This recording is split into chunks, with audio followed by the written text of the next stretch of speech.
So, when you don't know how to do something, how to fix something, or how something works, what do? Ask a teacher? Ask your parents? Ask your friends? Ask someone you really know and trust? No! You go to the internet and ask some randos. But I'm not talking about creeps here, I hope. No, I mean the people of the internet! You know, those people who make how-to videos. Because chances are, if you're trying to figure out something, someone on the internet has already figured it out for you. Things like, how do I unsend a text? No. How do I do a winged eyeliner? How do I get rid of the zit by Friday night? How do I get out of gym class? How do I screen cap Snapchat without getting caught? They'll never know. But then there are things in life that don't have an easy fix, that don't have a simple solution, that don't have a how-to video. Things like what to do when you have problems with family, or when it seems like you have no control in your life, or what to do when someone has done something to you. I mean, clearly, they gotta go. The truth is, there's a lot of life that doesn't have a solution you can just find online. So how do you know what to do when you don't know what to do?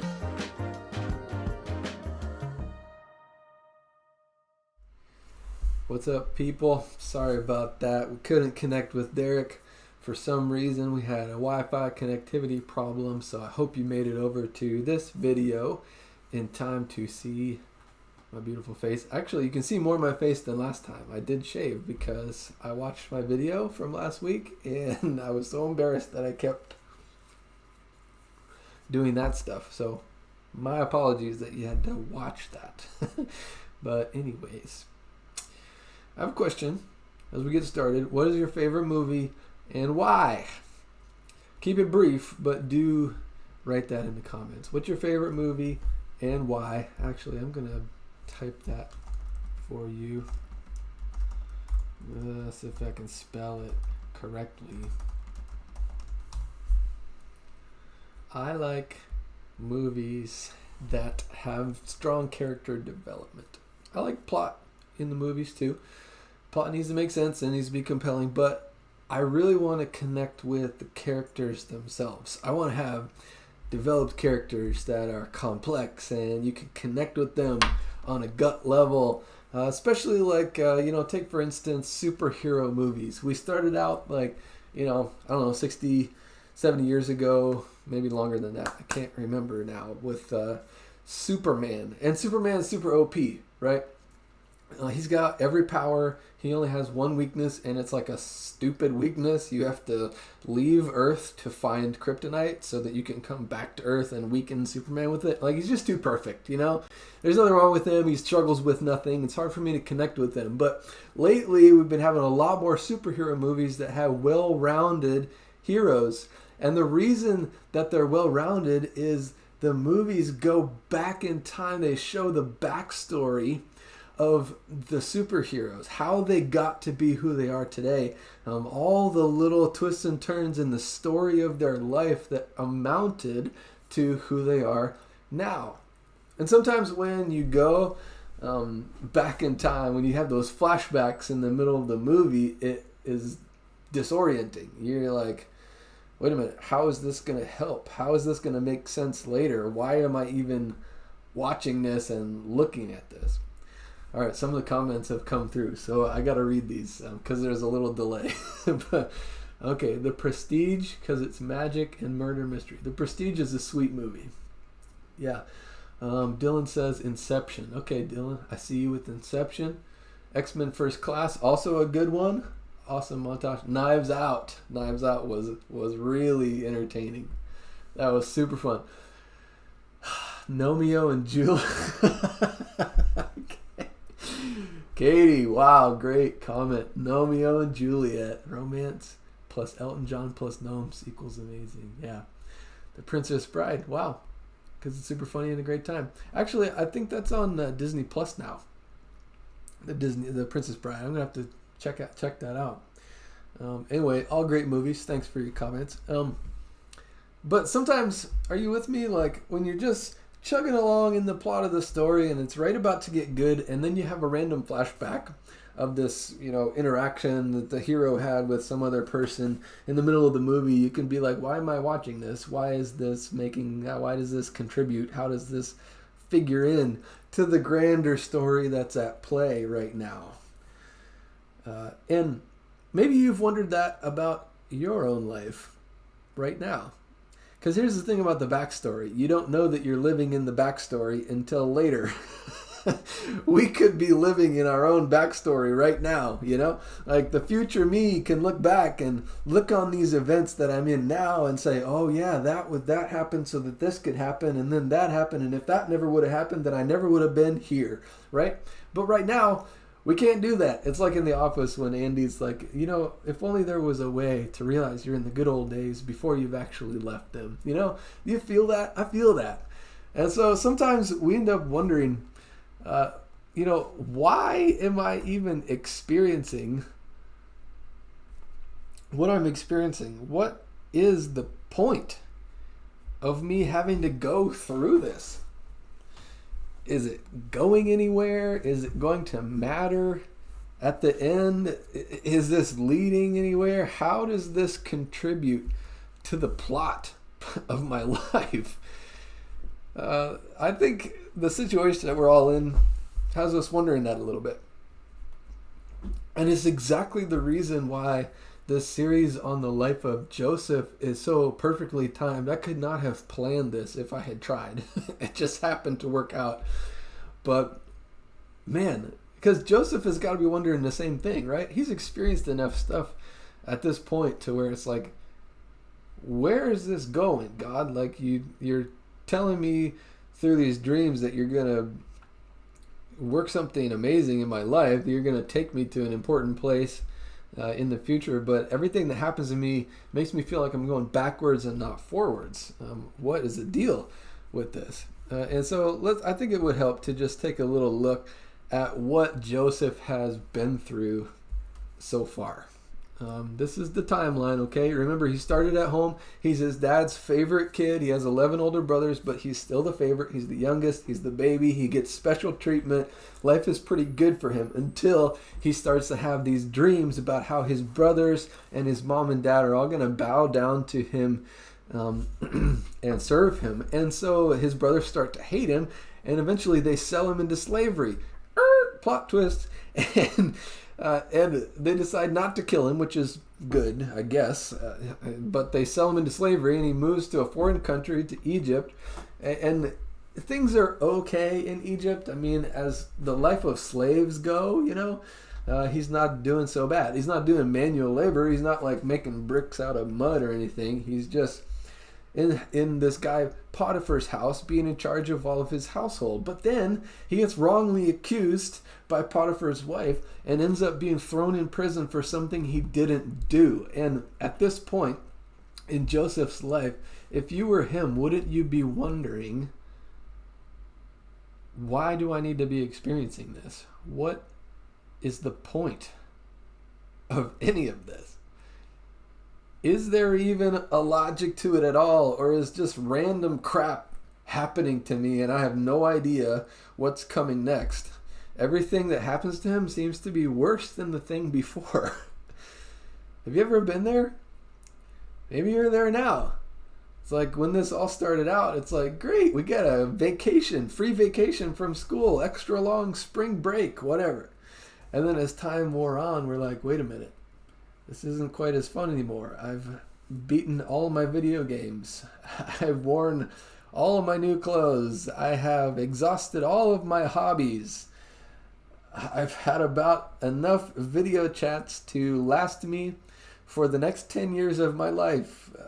Where is this all going? And at this point in the quarantine, we're a little bit like crazy people, chomping at the bit just to go to the park.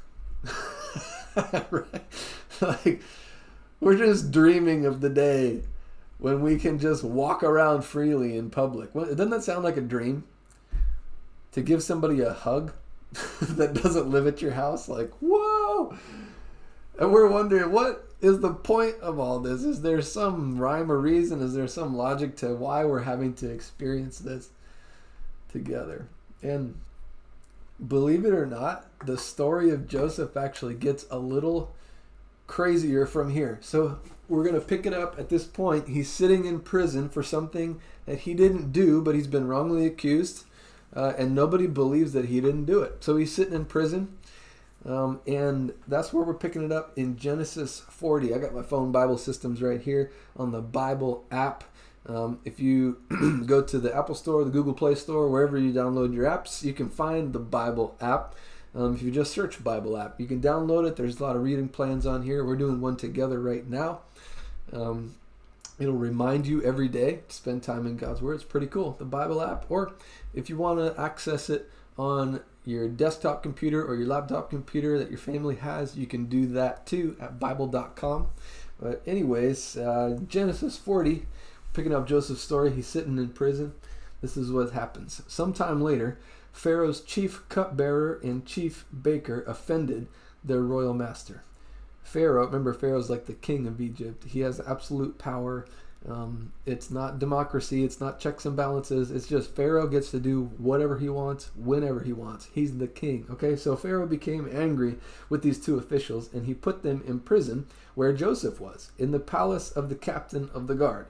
They remained in prison for quite some time, and the captain of the guard assigned them to Joseph, who looked after them. Okay, we're going to read into this a little bit. We're going to read between the lines. Do you remember when Joseph first started working at Potiphar's house? He was Potiphar's slave, and Potiphar realized something, and the something was that God was with Joseph. And everything Joseph did, God blessed. Joseph was a hard worker. He was a man of integrity. He did what he said he was going to do. He was reliable. He was honest. He was hardworking. And so Potiphar trusted Joseph with his entire household. The same thing is happening here in prison. Joseph gets to prison, and after he spent a while there, the prison warden, or as he's called right here, the captain of the guard, looks at Joseph and he's like, dude, even though you're in prison, it's not like you're in the corner sulking and feeling bad for yourself and being bitter and angry towards everybody. You're not trying to, make a shiv out of your toothbrush and stab me all the time. Like, you're just accepting your circumstances, and you're still being that same hardworking man of integrity who's honest and does what he says he's going to do. And so actually within the prison, Joseph is respected by the people that are in charge of watching him and guarding him. And so the baker and the cupbearer get thrown in prison, and they're actually entrusted to Joseph. Joseph is a cut above the rest of the prisoners somehow. That's crazy. We're going to come back to that in a minute. So he entrusted him to Joseph. And while they were in prison, Pharaoh's cupbearer and baker each had a dream one night, and each dream had its own meaning. When Joseph saw them the next morning, he noticed that. He said, "Why do you look so worried today?" And they replied, "We both had dreams last night, but no one can tell us what they mean. Interpreting dreams is God's business." Joseph replied, "Go ahead and tell me your dreams." So, long story short, the cupbearer tells him this dream that he had. And Joseph was like, "Hey, great news. This is what your dream means. In 3 days, the Pharaoh is going to forget that he's angry with you. He's going to forgive you. He's going to pardon you for whatever you did to get you in prison. And he's going to return you to your old life. You're going to get your job back. You're going to get your house back. You're going to get your freedom back. Everything is going to be okay. But listen, once Pharaoh reinstates you, remember me. When you get back to Pharaoh's house, be like, "Hey, Pharaoh, this dude is in prison for something he didn't do, and he's amazing because he interpreted this dream that I had. Tell him about me, dude. Get me out of this prison." And so the cupbearer is like, "All right, deal. That's awesome. I'll do it. Thanks for interpreting my dream." And the baker is sitting right there, and he's like, "Wow, that was a great interpretation. So, Joseph, can you interpret my dream for me?" And he tells him his dream. And the baker's dream, actually, not the same outcome. Joseph was like, "Hate to say it, guy, but in 3 days, Pharaoh is going to be more mad at you than he is now, and he's actually going to have you executed. Sorry." Talk about don't shoot the messenger. Okay, so 3 days pass. Guess what happens? You're smart. You probably already know. The dreams come true as Joseph interpreted them. The cupbearer goes back to Pharaoh's house. He's reinstated. He gets his job back. He gets his house back. He gets his freedom back. He's back to normal, doing his thing in Pharaoh's house. The baker, 3 days later, gets executed. And here's the thing, though. The cupbearer forgot all about Joseph. He did not keep his promise. And so we're going to update the timeline of Joseph right here. So Joseph is in prison for stuff that he didn't even do. He's sitting there. He's earning the trust of his superior, which is good, but then he does something nice for the cupbearer and for the baker.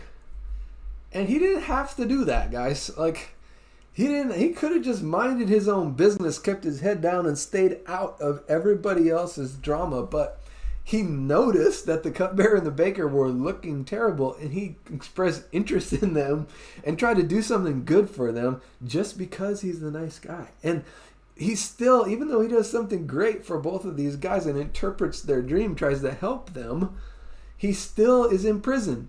His kind act did not do anything good for him. And so at this point, Joseph is sitting in prison. Every right thing he does doesn't really get him any further down the line to advance his life or give him more freedom.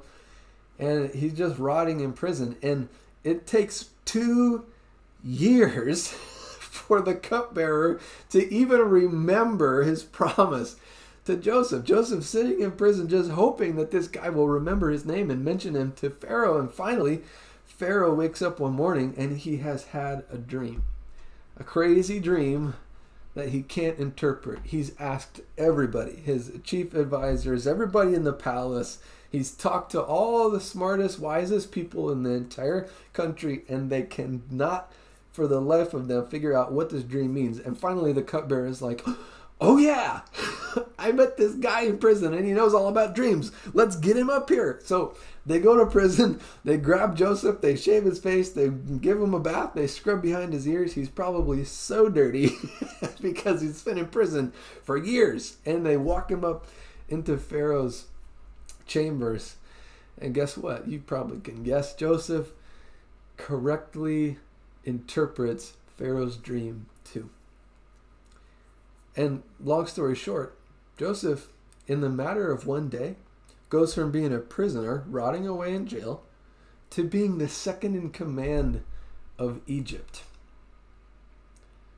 Literally from worst to first, right? I mean, he's the vice president now. Like, this morning, he got up in a jail cell. Tonight, he's lying down in a palace bed, and people are waiting on him hand and foot. Like, what? This is crazy. But here's the thing. Let's not misunderstand, okay? Remember the situation. Because Joseph has been second in command before, right? Like, he was second in command at Potiphar's house. And look how that turned out. As soon as Potiphar's wife accused him of being inappropriate with her, boom, straight to jail. And guess what happened to the cupbearer and the baker as soon as Pharaoh got mad at them? Boom, straight to jail. Joseph is not out of the weeds, okay? He has more freedom. He has more comfort. He has more conveniences. He has more responsibilities and power. But also the stakes are way higher for him. If he messes this job up, he's probably going to die. Pharaoh is probably going to just skip prison altogether and kill him, just like he killed the baker. So Joseph being second in command, really, I mean, it's a step above prison. You know, it's way better than being in jail. But at the same time, he's still kind of a captive. It's not like he can just go home, return to his family, return to the country that he grew up in with his people. No. He's still kind of stuck. But what this part of the story does illustrate is this. Oh, we gotta go. Pharaoh needs help, yeah. It illustrates the fact that God is always working in all things for the good of those who love him and who've been called according to his purpose. And that's really the point of the story of Joseph. You know, we can't really say, hey, be like Joseph. Because in the beginning of his life, he was a snot-nosed, ornery punk. Don't be like that. And we can't really say, just do whatever Joseph did. Because, I mean, Joseph is coping with his circumstances pretty well, if you ask me. But how many of us are in prison every day? How should we behave in prison? How many of us are captive in a foreign land every day? You know, the real point that we can get from Joseph's story is that when in Joseph's lows and in Joseph's highs, God is always with him, and God is always working in his life to position him in the right place at the right time to do exactly what God is trying to get done. And the same thing is true of us. That's why we're here. That's why we're talking about this. That's why we're in this series for 5 weeks. It's because I'm trying to help us understand that our problems can position us for a purpose. Is it okay to be sad that we're in quarantine? Yeah. Is it okay to grieve the people that are sick and dying? Absolutely. We should do that. Is it what God wants us to do, to just pretend like none of this is affecting us and we're all happy as clams? And no, that's not what we're trying to do. What we're trying to realize is that no matter if we're in painful or powerful situations in life, God positions us where he wants us, when he wants us, for a purpose. He's trying to work within our situation for the good of everybody who loves him and is called according to his purpose. I'm not going to say that God did this to us, created this pandemic. What I am going to say is when things happen to us, God wants to use them for our good and the good of other people. And Satan wants to use those same things to make us give up and give in and sit on the sideline for the rest of the time. And the question for us is not, where is this going, or why do I have to experience this? We may never know that. What we can have control over, though, is who we're going to be. And that's one thing that we can emulate from what Joseph did. He started out kind of a punk. When he was at his house with his family, he was a little bit of a punk. He was talking trash to his brothers, and he was the favorite of his dad, and everybody knew it, and he let everybody know it. But when he got sold into slavery, he sobered up a lot. All of a sudden, he was like, hey, maybe my actions have consequences. Maybe I need to rethink how I treat people. And maybe now that everything else has been taken away from me, my family and my country, my way of life, and even my freedom, maybe I need to focus more on what can't be taken away from me, my relationship with God and my identity as a person who's trying to live for God. And that's what we can do too in this situation. We can't fix it. We can't get out of it any faster. We can't accelerate the process. We can't change much about what situation that we're living in. What we can do, what we can change, what we do have a hope of controlling is who we are and how we react. God is with us. He's trying to work for our good and the good of other people. So what does it look like to try to be a partner with God in what he's doing, instead of to sulk in the corner by ourselves, instead of to get bitter and angry at everybody for things that are not their fault and they can't control either? And so there's a couple things I want us to remember as we try to hold on to this fact that God's positioning us for a purpose within this painful situation. Remember, we're living our own story at all times. You're living your story and I'm living mine. Right now, we know each other and our stories have a little bit of an intersection because we both are from New Covenant and we both have the same spiritual family together. And that's great. We have an intersection right here. But remember, you're living your own story. Nobody else really has the answer for you to just do it for you. Nobody else's life is exactly like your life. When we start comparing our story to other people's, that's when we really get depressed and hopeless, because we're not all up and down at the same time. Sometimes you're here and somebody else is here, and you're going, well, why can't I be there? Just wait, because eventually it's going to be flip-flop. You're going to be on top, and somebody else is going to be needing and hurting. And that leads us into the second point, which is this. Remember that your story can interact with other stories. Part of the awesome way that God redeems and uses our pain is that when other people go through that, He brings us into their life so that we can love them, we can help them, and they can know that they're not alone. God isn't wasting the things that hurt you, because somebody is going to come into your life that needs your perspective, and they need your help. They need your example to remind them that it is possible to come through this. It's possible to have better relationships with your parents, even if they get divorced. It's possible that you could work hard and resurrect your GPA in time to graduate. It's possible that if you work hard at your sport and you really focus on practicing well, that you could get better and earn the spot on the starting squad. It's possible that you can forgive yourself and allow the love of Jesus to come into your heart. It's possible. You can help somebody else based on what you've been through. God's positioning you for a purpose. And next week, we're going to round off and kind of end the story of Joseph in an amazing way.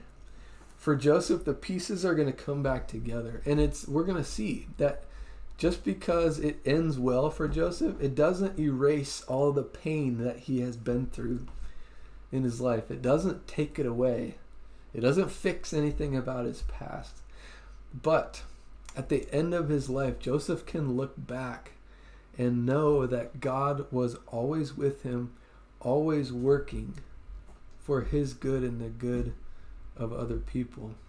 And because Joseph didn't give up on being a man of integrity and being a person that was living for God, he stayed in that mindset. Because of that, Joseph was able to do something that changed the course of human history. And I hope you'll be with us next week at 5 p.m. In the meantime, I love you. Bless you. I'm going to put my phone number up here again just in case you need help getting into a small group right now.